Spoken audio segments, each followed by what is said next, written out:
नमस्कार, मैं हूं प्रियंका संभव। आप देख रहे हैं पहरेदार टीवी का सबसे बड़ा कंज्यूमर शो, जहां बुलंद होती है आपकी यानी हर कंज्यूमर की आवाज। पहरेदार के आज के खास एपिसोड में हमारी नजर है एक ऐसे सेक्टर पर जिसका वास्ता हम सभी से है। आज हमारे एजेंडे पर है रियल एस्टेट सेक्टर, जिस पर दारोमदार है कि सभी को छत मुहैया करा सके। लेकिन जितना अहम ये सेक्टर है उतना ही अहम है इस सेक्टर का रेगुलेशन भी, क्योंकि जिस तेजी से रियल एस्टेट डेवलपरों की शिकायतें आ रही हैं, पहरेदार तक पहुंच रही है, न्यूज़पेपर्स में छप रही है, उनसे इस सेक्टर की क्रेडिबिलिटी को गहरा धक्का पहुंचा है।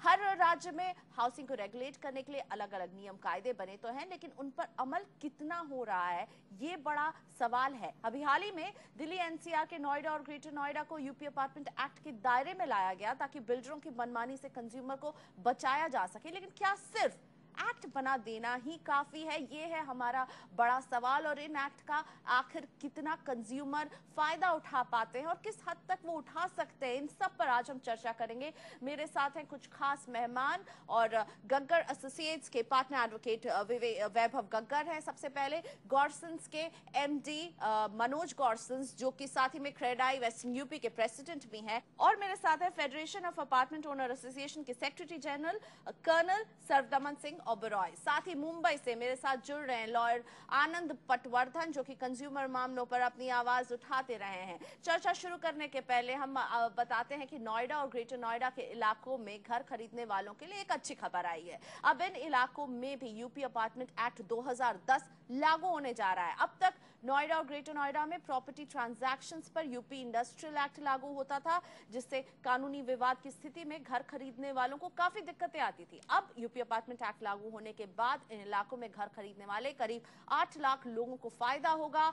किस तरह के फायदे होंगे? बिल्डरों को प्रोजेक्ट लॉन्च करने में पारदर्शिता लानी होगी, प्रोजेक्ट पूरा करने की तारीख बतानी होगी, तय सीमा पर घर का काम पूरा नहीं होने पर पेनल्टी देनी होगी और प्रोजेक्ट के प्लान में किसी भी तरह के बदलाव वो नहीं ला सकते बिना खरीदारों के अनुमति के। साथ ही ग्राहकों की शिकायत सुनने के लिए एक नोडल ऑफिसर बनाया जाएगा, जिसे बिल्डर के खिलाफ शिकायत सही पाए जाने पर सजा देने का भी अधिकार होगा। यानी साफ तौर पर नोएडा और ग्रेटर नोएडा, जहां हम रियल एस्टेट का जबरदस्त ग्रोथ देख रहे हैं, वहां पर कंज्यूमर प्रोटेक्शन के लिए एक अहम कदम उठ रहा है। लेकिन जब इस तरह के कानून बनते हैं तो इसका कितना फायदा होता है? सबसे पहले कर्नल ओबरॉय, मैं आपसे जानना चाहूंगी, आप अपार्टमेंट ओनर्स के एक फेडरेशन को यहाँ पर रिप्रेजेंट कर रहे हैं, मुझे ये बताइए इस तरह के कानून कितने सहायक होते हैं कंज्यूमर के लिए? देखिए, अपार्टमेंट ओनर्स एक्ट एक स्पेशल एक्ट है। हर एक स्टेट में अलग अलग पास्ट है। किसी स्टेट में मैंडेटरी है, किसी स्टेट में वॉलंटरी है। यूपी में मैंडेटरी है, हरियाणा में मैंडेटरी है, महाराष्ट्र में वॉलंटरी है। तो जहाँ तो मैंडेटरी है वहाँ पे इम्प्लीमेंटेशन अगर ठीक हो तो वो एक्ट अच्छा चलेगा, लेकिन इम्प्लीमेंटेशन में चूक है हर जगह। महाराष्ट्र में मैंडेटरी नहीं है, इसलिए प्रॉब्लम है। तो अगर इम्प्लीमेंटेशन ठीक होगी तो कस्टमर को कोई प्रॉब्लम ही नहीं है, वो जाएगा डीटीसीपी, जो अपनी town and country planning authority के पास, अब बोलेगा जी ये प्रॉब्लम है। लेकिन इम्प्लीमेंटेशन में दिक्कत है। ऑन ग्राउंड क्या होता है? कंज्यूमर को क्या इस तरह के रेगुलेशन, इस तरह के कानून मदद कर पाते हैं जब दिक्कत आती है? तो ऑन ग्राउंड में ऐसे होता है, हम कंप्लेंट करते हैं टाउन एंड कंट्री प्लानिंग को, उसके ऊपर आदेश भी हो जाते हैं, लेकिन इम्प्लीमेंटेशन नहीं होती, क्योंकि शायद कोई बिल्डर और टाउन एंड कंट्री प्लानिंग में कोई साठगांठ नजर आती है, क्योंकि फाइल पे ऑर्डर हो जाता है, उसकी फिर भी इम्प्लीमेंटेशन नहीं होती। यानी आप एक बहुत बड़ा सवाल उठा रहे हैं बिल्डर और प्रशासन की जो साठगांठ है उसे लेकर के। मनोज कौर जी, आप डेवलपर कम्युनिटी को यहाँ पर रिप्रेजेंट करने के लिए पहुंचे, मुझे बताइए, नोएडा ग्रेटर नोएडा में लाखों घर बन रहे हैं, लेकिन जितने घर बन रहे हैं उतनी शिकायतें भी हैं, तो ऐसे में इस तरह के रेगुलेशन की जरूरत थी? जी हाँ, मैं तो सपोर्ट करता हूँ, इस तरह के रेगुलेशन की ज़रूरत है। लेकिन अभी क्या हो रहा है, ये सेक्टर ओवर रेगुलेटेड हो रहा है। हमारे पे केवल अपार्टमेंट एक्ट ही लागू नहीं हो रहा, हम जो है यूपी अर्बन प्लानिंग एक्ट भी हमारे ऊपर लागू होता है, हमारे पर ट्रांसफ़र ऑफ प्रॉपर्टी एक्ट भी हमारे ऊपर है। उसके बाद बाईलॉज, जो अथॉरिटी के बाईलॉज होते हैं जिसके अंदर जो है सारा regulation of buildings and planning and delivery completion, वो भी लागू है। तो दे आर मल्टीपल एक्ट्स। तो हमारी शुरू से काफ़ी दिनों से ये डिमांड है, अगर इन सबको एक्ट को एक सिंपल एक्ट जिसमें प्रोटेक्शन हो बायर्स की भी और जो इस इंडस्ट्री को बूस्टअप भी करे। आप ये नहीं ओवर है कि- रेगुलेटेड अपने आप को महसूस Yes, कर रहे हैं इस over-regulated। सेक्टर को। वैभव, आपको क्या लगता है, रियल एस्टेट ओवर रेगुलेटेड है? क्योंकि जिस तरह से शिकायतें आ रही हैं उससे तो नहीं लगता ना इन रेगुलेशन का किसी को डर है ना इनकी परवाह है। मेरे हिसाब से ओवर रेगुलेटेड तो बहुत दूर से नहीं है। अभी भी there are a lot of things जिनको कवर करना है, बहुत सारे पहलू हैं जिनको एड्रेस ही नहीं किया गया है। लेकिन मैं अपने दोस्त से एक चीज़ से बिल्कुल सिंक में हूँ, अग्रीमेंट में हूँ कि सारे लॉज को एक जगह सिंक्रोनाइज करके एक सिंपल एक्ट अगर बनाई जाए, आसान नहीं है लेकिन पॉसिबल ज़रूर है, उससे ज़मीन आसमान का फ़र्क पड़ जाएगा। देखिए आज के दिन ये जो नया लॉ लागू किया गया है, 5-6 बहुत इंटरेस्टिंग एस्पेक्ट्स इसमें लाए गए हैं जो और लॉज में मैंने नहीं देखे हैं अभी। लेकिन ओवरलैप्स होंगे। इम्प्लीमेंटेशन, जैसे कर्नल साहब ने बोला, implementation is a big issue, conspiracy is a real issue. काफ़ी जजमेंट्स पास हुए हैं जिसमें भी इनके बारे में बात की गई है। जजेस ने बोला गया है कि there seems to be something very amiss in the way developers are able to get through with these authorities. So एक अगर आप एक मुद्दे को पकड़ लेंगे तो आपका सोल्यूशन नहीं है, लेकिन एक होलिस्टिक आपको सोल्यूशन लाना पड़ेगा। एंड उसके बाद एक लेजिस्लेशन में अगर आप वो ला सकते हैं with strong enforcement measures, that is going to be the day that आपका सेक्टर चेंज करेगा। लेकिन महाराष्ट्र एक ऐसा राज्य है जहां पर रेगुलेटर ऑलरेडी काम कर रहा है, इसलिए मुंबई से जुड़े हमारे लॉयर दोस्त यानी आनंद पटवर्धन जी, आपसे पूछना चाहूंगी कि अगर आपके राज्य में एक रेगुलेटर है तो वहां तो बहुत ही अच्छा होता होगा वहां के कंज्यूमर। क्या मुंबई के या महाराष्ट्र के होम बायर्स किसी और राज्य के होम बायर से ज्यादा बेहतर डील उन्हें मिलती है? बहुत अच्छा होता होगा तो कैंपा कोला जैसी सिचुएशन पैदा नहीं होती। आज जो हम देख रहे हैं कैंपा कोला कैंपस, उसको गिराने की नौबत आ गई है। इट सेल्फ शोज कि रेगुलेटर जो है उसमें कॉम्पिटेंट अथॉरिटी जिसे कहा गया है मोफा में, Maharashtra ownership of flat act 1963 का है।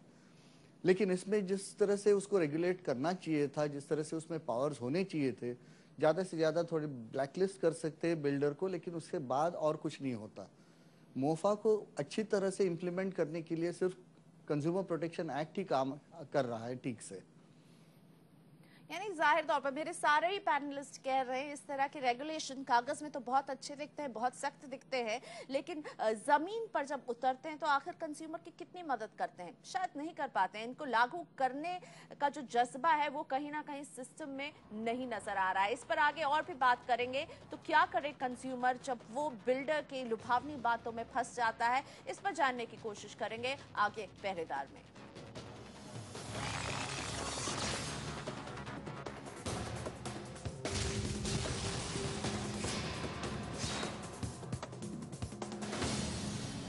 Welcome back. आप देख रहे हैं पहरेदार और आज पहरेदार में हम बात कर रहे हैं रियल एस्टेट सेक्टर की। हर किसी का सपना होता है कि एक अपना घर हो, लेकिन इस घर के सपने को हासिल करना बहुत ही मुश्किल होता जा रहा है क्योंकि कहीं ना कहीं बिल्डर और डेवलपर की मनमानी के जाल में फंस रहा है कंज्यूमर। मेरे साथ इस सेक्टर से जुड़े कुछ खास मेहमान हैं, उनसे हम चर्चा आगे बढ़ाते हैं। कर्नल ओबरॉय, आप अपार्टमेंट ओनर्स को रिप्रेजेंट कर रहे हैं और मुझे बताइए आपको क्या लगता है क्या जरूरत है? आप कह रहे हैं इम्प्लीमेंटेशन की एक दिक्कत है, रेगुलेशन बन जाते हैं पर वो इम्प्लीमेंट नहीं हो रहे हैं, और आपको क्या लगता है क्या वो चीज है जो करनी चाहिए जिससे कंज्यूमर ज्यादा सुरक्षित महसूस करें? देखिए, 2-3 चीज़ों की ज़रूरत है। एक है accountability in the officers of the town and country planning department and their bosses, political bosses. Second is the judiciary must be given the resources to deal with the cases. मतलब उनको केस टाइम पे deal करने के लिए कोई resources चाहिए। आज की डेट में जीडीपी का बहुत कम परसेंटेज, 0.5% को जुडिशरी के लिए मिलता है, जबकि इसको कम से कम 2% कर देना चाहिए। और इसके अलावा हमें लोगों को एजुकेट करना चाहिए कि आप इसको किस फॉरम में लेके जाइए। यहाँ समझ ही नहीं आता कि जब आप फंसते हैं तो कंज्यूमर फॉरम में चले जाओ, 5 साल 6 साल बैठे रहो, उसके बाद वो कहते हैं जी कॉम्प्लेक्स मैटर है, ये हम नहीं कर सकते। अगर एक्चुअल जो ये केस होते हैं ये जाने चाहिए सिविल सूट में, डिस्ट्रिक्ट कोर्ट में, कोर्ट फीस के साथ, और वहाँ पे 3-4 साल में डिसाइड होने चाहिए। किस फोरम में जाए एक समस्या है, लेकिन एक फोरम यहाँ पर जो बैठा है क्रेडाई का, जो एक सेल्फ रेगुलेटिंग बॉडी है, इस इंडस्ट्री को रेगुलेट करते हैं, आप लोग खुद इंडस्ट्री की एक बॉडी है, आप लोग कितनी राहत दे पाते हैं? क्योंकि हम हमेशा देखते हैं आपने एक बॉडी बनाई है, कंज्यूमर हेल्पलाइन भी चला रहे हैं, लेकिन उसमें राहत पहुंच पा रही है कंज्यूमर्स को? नहीं, देखिए जैसे हमने अपना एक सेल्फ रेगुलेटरी बॉडी एक बनाई हुई है और उसमें कंज्यूमर रिडर्सल फोरम हमने बनाया है और उसमें मोर देन 90% से ऊपर हम केसेस को रिजॉल्व कर पा रहे हैं। मोस्ट ऑफ द केसेस में देखा गया है कि जो कंज्यूमर की प्रॉब्लम है वो हायर मैनेजमेंट तक नहीं पहुंच पाती, तो हमारी क्रेडाई बॉडी उसकी जो प्रॉब्लम है डायरेक्टली डेवलपर या उसके ओनर से बात करते हैं, तो 90% से ऊपर उसका रेजोल्यूशन जो है हो रहा है। लेकिन ये शिकायत मनोज जी हमारे फोरम में भी कई बार आती है कि क्रेडाई तक हमने लिखा है पर आपके लोग ना मेल्स का जवाब देते हैं ना फोन अटेंड करते हैं, क्यों ऐसा क्यों है? अगर आपने एक बॉडी बना के रखी है। नहीं, हमने जो जैसे इंटरेक्शन का मेथड बताया, कोई पर्सनल की जरूरत नहीं है, just go to the website हमारी, उसके अंदर टोटल जो है उसको हमने इलेक्ट्रॉनिक कर दिया कि आप उसमें करेंगे तो उसमें टाइम बाउंड आपके पास रिस्पॉन्स उसके अंदर जाएगा और इमीडिएटली जो ओनर है जिसके खिलाफ शिकायत है उसके ओनर को डायरेक्टली जो है हमारा ऑफिस ये आपका दावा है और जब आप ये बात बोल रहे हैं तो कंटिन्यूअसली कर्नल ओबरॉय सर हिला रहे हैं। इससे आगे बढ़ाते हैं चर्चा को। वैभव जी, आपसे समझना चाहूंगी, इस तरह के जब रेगुलेशंस बनते हैं तो क्या कंज्यूमर को वाकई में मदद मिल पाती है और किस तरह से वो इसका फायदा उठा सकते हैं? थोड़ी बहुत मदद जरूर मिलेगी। फॉर इंस्टेंस इस वाली एक्ट में 3-4 जो प्रोमिनेंट इश्यूज मेरे को दिखे जो और एक्ट्स में नहीं दिखे थे, स्पेसिफिकली कहा गया है there will be no hidden costs whatsoever. ये हमने और एक्ट्स में इतनी कैटेगोरिक लैंग्वेज में नहीं देखा है, क्योंकि आज के दिन मैक्सिमम एम्बिग्विटी, जैसे डिस्कशन हो रहा था सुपर एरिया के ऊपर, हिडन कॉस्ट का ही होता है। कल के दिन आप जाके खरीद रहे हो, आपको बोलते हैं लोडिंग 18% है, बाय द टाइम आप अपार्टमेंट खरीद रहे हो कोई मेजरमेंट वगैरह कोई देता नहीं है, sudden the loading is 25, 30, 40%, and there are hidden cost which are given to you at the last minute जो आपको पता भी नहीं होते हैं। So I think that is a very important thing जो कंज्यूमर्स डेफिनेटली यूज कर पाएंगे। सेकंड, इसमें जो इंपॉर्टेंट लगा मेरे को कि कहा गया है once the plans have been approved they will not be changed without the consent of the apartment owners. Again, in the other acts it is not, at least I know in Haryana it is not being stated in these many words. उसका ये मतलब होता है कल मैंने अगर जाके खरीदा एक अपार्टमेंट, मेरे को पता है कि यही बिल्डिंग जो है इस तरीके से मिलेगी, इतने टाइम में मिलेगी, इतने पैसे में मिलेगी, cost can not be increased. Again act में बोला है cost can not be varied, तो इनसे क्लैरिटी आती है। यानी कुछ अच्छी बातें आपको यूपी अपार्टमेंट एक्ट में दिख रही है, इसमें जो 3-4 अच्छी चीजें हैं, कंज्यूमर को एक अच्छी पोजीशनिंग देती है अगर वो बिल्डर के खिलाफ लड़ रहा है। एंड वेरी इंपॉर्टेंटली इसमें for the first time criminal provision लाए गए हैं against the promoters and the developers and the management. अगर ये लोग इन बेसिक 5-6 क्राइटेरियाज पे कुछ गलती करते हैं या फ्रॉड करते हैं, 3 to 6 year imprisonment है। I think that will be a major deterrent. यानी कि नोएडा और ग्रेटर नोएडा में कंज्यूमर्स को एक अपर हैंड जरूर मिलेगा। आनंद जी, जब कंज्यूमर को दिक्कत होती है डेवलपर से, तो वो कहाँ जाए अपनी शिकायत लेकर के? क्योंकि यहाँ पर अभी ये भी बात हो रही थी कि वो किस फोरम के पास जाए, इसे लेकर के भी कंफ्यूजन रहता है। आप क्या सलाह देना चाहेंगे? मैं तो इन्हें सलाह दूंगा कि as far as consumer protection act is concern, यहाँ पे उनको कॉम्पेंसेशन भी मिल जाता है। अपार्ट फ्रॉम उनकी जो समस्या है उसके लिए एक हल, there is a remedy that can be found there. Apart from that adequate compensation. इसके अलावा as far as MOFA is concern, इसमें और एक बात है सेक्शन 13 तहत, this is a criminal offence जिसकी वजह से cheating read with certain sections, section 4, section 5 जो मोफा की है, जहाँ पे पूरा डिस्क्लोजर होना चाहिए। इस तरह से पूरा डिस्क्लोजर अगर नहीं हुआ होगा, या तो फिर ज़्यादातर अगर एग्रीमेंट नहीं एग्जीक्यूट किए होंगे, तो उसके लिए क्रिमिनल एक्शन भी ली जा सकती है, जिसमें जैसे अभी अब हम लोग ने सुना 3 साल तक की सजा भी हो सकती है उसमें।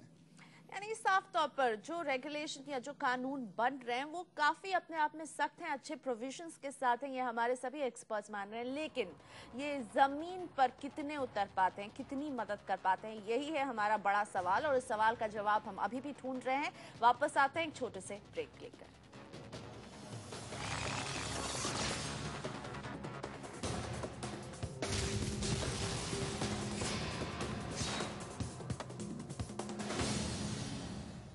Welcome back. आप देख रहे हैं पहरेदार, जहां हम बुलंद करते हैं आपकी यानी कंज्यूमर की आवाज। जिस तेजी से रियल एस्टेट का ग्रोथ हो रहा है उसी तेजी से यहां शिकायतें भी बढ़ रही हैं। कुछ शिकायतें जो कि आम है, पार्किंग के पैसे वसूले जाते हैं, जबकि सुप्रीम कोर्ट ने कहा पार्किंग के पैसे वसूले नहीं जा सकते। बिना जानकारी दिए बिल्डिंग का प्लान बदला जाता है। जब आप अपनी EMI डिफॉल्ट करते हैं तो 18 से 24% तक का आपको पेनल्टी पेमेंट करना पड़ता है। बिल्डर अगर डिले करता है तो उसे 5 रुपए पर स्क्वायर फीट के हिसाब से पैसे देने होते हैं। पोजेशन की तारीख आगे बढ़ती जाती है। सालों साल लोग अपने आशियाने का इंतजार करते रहते हैं। और ये सारे सवाल मैं रखूंगी मनोज गौर जी के सामने। मनोज गौर जी, आपके सेक्टर में ये सब हो रहा है या नहीं हो रहा है? देखिए, मैं ये तो नहीं कहता कि नहीं हो रहा, लेकिन सम एक्सटेंट तक अब इस पे काफ़ी जो है लगाम लगी है। जब से लोग क्रेडाई के मेंबर बने हैं या ये एक्ट आया है तो काफ़ी चीज़ें जो हैं चेंज हुई हैं। जैसे इंटरेस्ट की आपने बात करी है, अब इंटरेस्ट जो है आप एग्रीमेंट्स में सेम, ज़्यादातर जितने हमारे जो प्रोमिनेंट वेंडर्स हैं, अगर हम 12% ले रहे हैं तो 12% ही दे रहे हैं। एक तो इंटरेस्ट वाला, plus calculation of the area, जैसे मैंने बताया था, वो कैलकुलेशन ऑफ एरिया काफ़ी ट्रांसपेरेंट हुई है। सब जगह बिल्टअप एरिया डिक्लेयर हो रहा है, प्लस साथ में अपार्टमेंट का जो प्लान है वो एग्रीमेंट का और रजिस्ट्री का पार्ट बन रहा है, प्लस लेआउट भी also the part of the, जिससे कि क्लियरिटी जो है कंज्यूमर को पहले दिन, जिस दिन वो बुक करा रहा है, उसको पहले दिन से मालूम। लेकिन आप ये मान रहे कि ये हो रहा है आपके सेक्टर में? काफी कुछ हो रहा है इसमें। इसको पकड़ने में नाकामयाब हमारा पूरा सिस्टम हो रहा है, फेल हो रहा है? नहीं, इसमें मैं कंज्यूमर्स को भी कहूंगा कि कंज्यूमर बहुत ज्यादा सम सॉर्ट ऑफ एक्साइटमेंट या बहुत ज्यादा कई बार लालच के लिए ऐसे डेवलपर्स के पास भी चले जाते हैं जो ये सारी प्रोविजंस जो है फॉलो नहीं करते हैं, या कोई उनके पास अप्रूवल्स भी नहीं होती, और प्री लॉन्च में और प्री लॉन्च में वो लोग बुक कराते हैं। जी, तो ऐसे कंज्यूमर्स को भी मैं गलती है कर्नल ओबरॉय, और इस सिस्टम की कितनी गलती है और सेक्टर की कितनी गलती है?